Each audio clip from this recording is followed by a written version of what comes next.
Good morning. Target point YouTube channel में फिर से आप सभी का हार्दिक स्वागत है।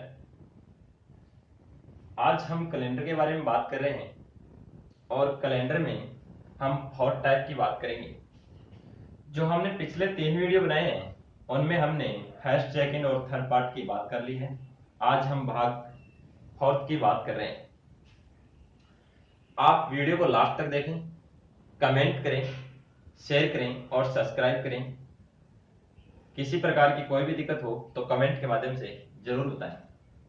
देखना, हम कैलेंडर में 4 टाइप की बात करेंगे और 4 टाइप में भी आज हम बेसिक कंसेप्ट जानेंगे कि हम आज जो क्वेश्चन लेकर आए हैं उन पे बेसिक कंसेप्ट की बहुत ही जरूरी है कि हम कुछ कोड के माध्यम से जानकारी प्राप्त करेंगे कि वार का कोड कितना होता है, शताब्दी वर्ष का कोड कितना होता है। वो सभी बातें आज हम यहाँ पे करने वाले हैं। आप देखना, भाग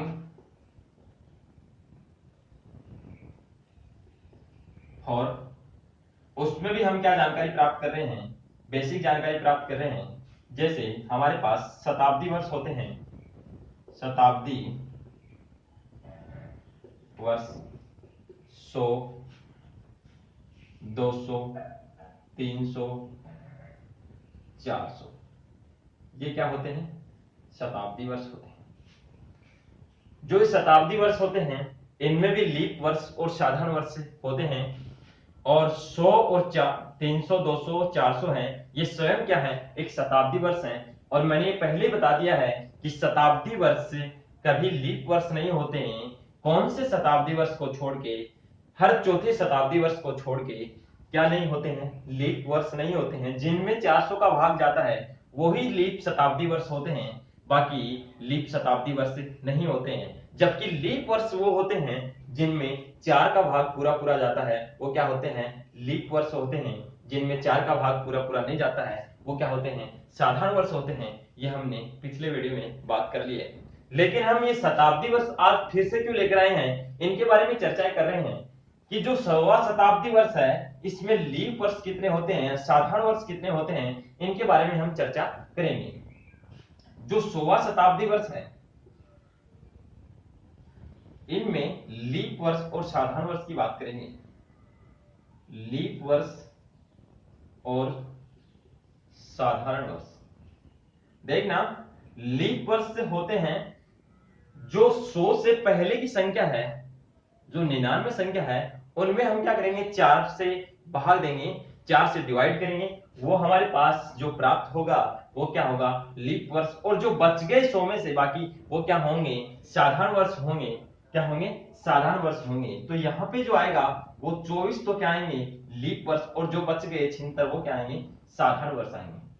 फिर हमने ये भी चर्चा की थी कि जब भी लीप वर्ष और साधारण वर्ष आ जाएं तो हम क्या करते हैं? लीप वर्ष में ओड डेज 2 होते हैं और साधारण वर्ष में जो ओड डेज है वो 1 होता है। तो इसको हम 2 से मल्टीप्लाई करते हैं और इसको 1 से मल्टीप्लाई करते हैं, फिर इनका योग करते हैं और फिर 7 से डिवाइड करते हैं। अगर ऐसा नहीं करना चाहो तो आप इनको भी जोड़ दीजिए और डायरेक्ट 7 से डिवाइड कर दीजिए, बात वहीं पे आती है। तो हम क्या करते हैं? इनको दोनों को जोड़ेंगे तो ये 124 आएंगे और इनको 7 से भाग देंगे तो हमारे पास 5 ओड डेज बचेंगे। ओड डेज की संख्या कितनी आएगी? 5। देखिए, ओड डेज जो 5 आ रहे हैं इनका मतलब क्या है यहाँ पे, इसी के माध्यम से हम समझने वाले हैं कि हमारे पास जो 200 है, 300 है, 400 है, इनका भी हम क्या करेंगे? इस प्रकार से विस्तार करेंगे और विस्तार करने के बाद हम क्या करेंगे? जो यहाँ पे ओड डेज हमारे पास अतिरिक्त दिन आएंगे वही इनका क्या रहेगा? कोड रहेगा। तो हमारे पास जो 100वां शताब्दी वर्ष है उसका कोड हमारे पास क्या है? 5 है। तो मैं इन सभी के बारे में आपको बार बार बताने की आवश्यकता नहीं है, क्योंकि आप इसी के माध्यम से जो 100वां शताब्दी वर्ष हमने बताया है उसी के माध्यम से आप सभी शताब्दी वर्ष है उनका कोड निकाल सकते हैं। हम इनका कोड डायरेक्ट लिख देते हैं कि इनका कोड क्या होता है। 100वां जो शताब्दी वर्ष है उनका कोड होता है 5 और जो 200 शताब्दी वर्ष है उनका कोड होता है 3। 300 जो शताब्दी वर्ष है उसका कोड कितना होता है? 200 का कितना होता है? 3। फिर उसके बाद आता है 300, उसका कोड होता है 2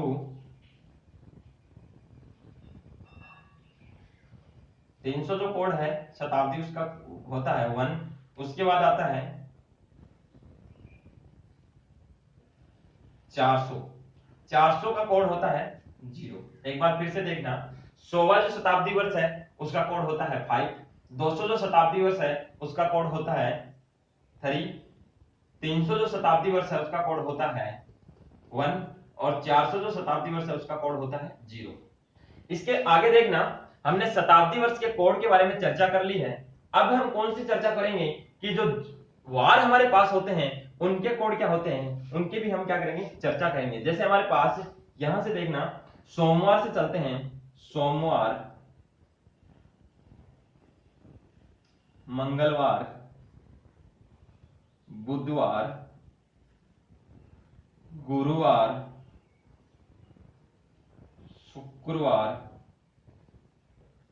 शनिवार और रविवार। देखना, हमने शताब्दी वर्ष के कोड के बारे में बात कर ली है। हम सोमवार से लेकर रविवार तक के कोड के बारे में जानकारी प्राप्त कर रहे हैं। इसका कोड होता है 1, 2, 3, 4, 5, 6, 0।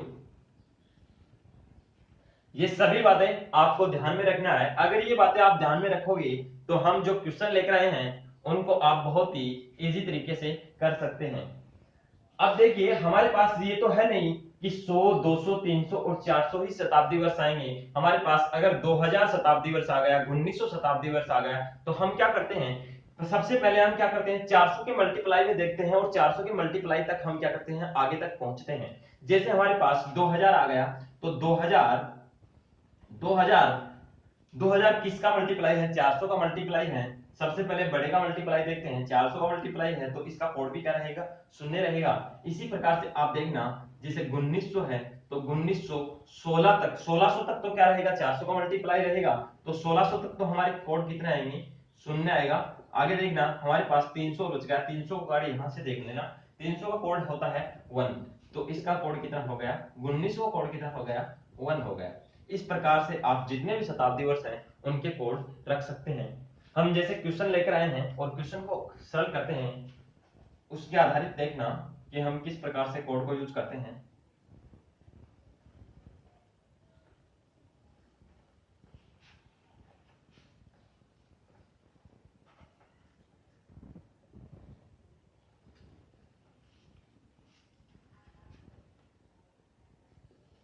देखना, जैसे क्वेश्चन है 5 मार्च 2006 को कौन सा वार है,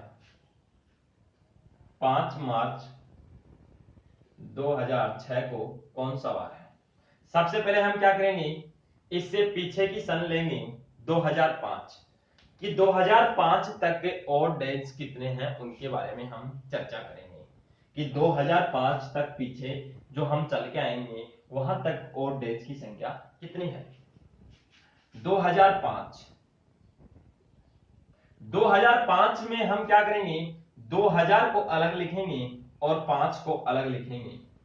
2000 को अलग लिख दिया और 5 को अलग लिख दिया। इसका हम क्या करेंगे, कोड देखेंगे तो इसका कोड होता है 0 और 5 है उसमें हम क्या करते हैं, लीप वर्ष निकालते हैं। लीप वर्ष क्या करते हैं, इसमें 4, एक चौथा वर्ष है वही क्या आएगा, लीप वर्ष आएगा, तो यहां पे 1 क्या आएगा, लीप वर्ष। फिर क्या करते हैं, इन दोनों को जोड़ते हैं, क्यों इसका कोड तो 0 आ गया, तो 0 आगे जोड़ेंगे तो कोई प्रभाव नहीं पड़ेगा। आगे देखना, इसमें हम क्या करते हैं, जोड़ेंगे 6 आ जाएंगे और 6 में 7 का भाग देंगे तो भी हमारे पास क्या आएगा, 6 ही आएगा शेषफल। और डेज यहां पे क्या प्राप्त होंगे, 6 ही प्राप्त होगा। यहां तक कि जब प्रक्रिया हल करते हैं तो हमारे पास क्या है, और डेज आता है।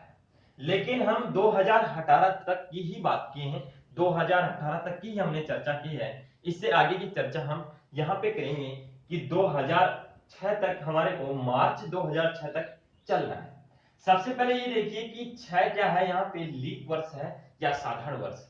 तो लीप वर्ष से और साधारण वर्ष पहचानने के लिए हम क्या करते हैं, 4 से भाग देते हैं अगर 4 का भाग पूरा पूरा जाता है तो लीप वर्ष होता है, अगर 4 का भाग पूरा पूरा नहीं जाता है तो वो क्या होता है, साधारण वर्ष होता है। तो यहाँ पे ये क्या है कि साधारण वर्ष है, और साधारण वर्ष होने के कारण हम क्या करेंगे, यहाँ पे फरवरी जो आएगी, फरवरी हम क्या करेंगे 28वीं लेंगे, फरवरी हम क्या लेंगे यहाँ पे 28वीं लेंगे, और फरवरी तक हम चलेंगे, ये मार्च तक चलेंगे हम, तो देखना जनवरी का कोड 3 आ जाता है, और फरवरी हम क्या करते हैं यहाँ पे 28 भी लेंगे तो 0 कोड आ जाएगा, और 5 मार्च तक चलेंगे, मार्च के 5 तक। इनको सबको जोड़िए 8 और 7 से भाग दीजिए, हमारे पास यहाँ पे क्या आ जाएगा 1 क्या आ जाएगा, इसका ओड डेज आ जाएगा। यहाँ पे 1 ओड डेज आता है, यहाँ पे 6 आता है, इन दोनों को क्या करते हैं जोड़ देते हैं।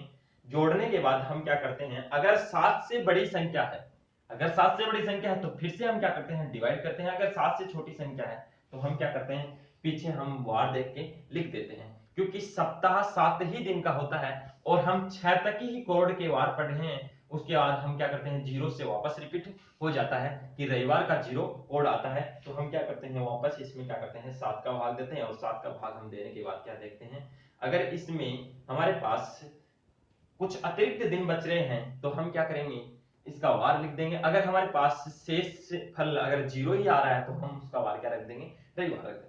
यहाँ पे 1 और 6 है, इनको जोड़िए, 1 प्लस 6 बराबर क्या आता है 7, और इनमें 7 का भाग देंगे तो हमारे पास ओड डेज जो शेष फल है वो क्या आ जाएगा 0, और इसका वार होता है, इसका वार क्या होता है रविवार। एक बार फिर से रिपीट कर रहा हूं ऐसे क्वेश्चन को, क्योंकि ऐसे क्वेश्चन बहुत बार आते हैं एग्जाम में, जैसे राजस्थान पुलिस हो ये एग्जाम, अगर एसएससी सीजीएल की बात करें, रेलवे की बात करें, इन्हीं एग्जामों में बार बार क्वेश्चन रिपीट होते हैं कि डायरेक्ट सन देते हैं, तारीख देते हैं, महीना देते हैं, और हमारे को वार पूछ लिया जाता है। 5 मार्च 2006 को कौन सा वार आएगा, तो हम क्या करते हैं इससे पीछे का वर्ष लेंगे, यहाँ पे रखेंगे, इसमें हम 2000 को अलग करेंगे, अगर 1900 आता 1995 तो 1900 को अलग करते, 1890 आता तो 1800 को अलग करते। मतलब कि कहने का यह है कि हम शताब्दी जो वर्ष होते हैं उनको अलग करेंगे और बाकी जो वर्ष है उनको अलग रखेंगे। इनमें हम लीप वर्ष देखेंगे, इनका हम कोड देखेंगे, कोड मैंने बता दिया है, पीछे हमने चर्चा कर ली है कि 100 से लेके 400 तक का कोड कैसे निकालते हैं, और कोड किस प्रकार से हम याद रखेंगे कि 1900 का कोड कैसे होता है, किस प्रकार से होता है, ये सभी हमने चर्चा पीछे कर ली है। आगे देखना जो 5 है यहाँ पे इसमें लीप वर्ष देखते हैं, और लीप वर्ष और 5 को ये जो वर्ष आता है इसको हम क्या करेंगे जोड़ते हैं और 7 से भाग देते हैं और डेज निकालते हैं। यहाँ पे जो हम 2005 तक की बात कर ली है, मतलब कि 2000 से जो 2005 से जो पीछे के वर्ष है वहां तक हम चल के 2005 तक आ चुके हैं, तो हमारे पास अतिरिक्त दिन कितने आते हैं 6 आते हैं। हम क्या करेंगे, हमारे को 2006 के मार्च तक चलता है, तो हम क्या करेंगे यहाँ पे जनवरी से लेके मार्च तक वापस चलेंगे। तो जनवरी का कोड होता है 3, और फरवरी यहाँ पे साधारण वर्ष है तो 0 आएगा, और यहाँ 5 मार्च तक चलना है तो 5, इनको जोड़ेंगे, और डेज कितना आएगा 1, इन ऑड डेज को और इन ऑड डेज को हम क्या करते हैं जोड़ते हैं और 7 से भाग देते हैं, शेष फल जो आता है उसके आधार पर हम क्या रख देते हैं, जो वार होता है वो वार लिख देते हैं। इसी प्रकार से हम आगे क्वेश्चन करते रहेंगे। आप चैनल को शेयर और सब्सक्राइब करें। थैंक्स, धन्यवाद।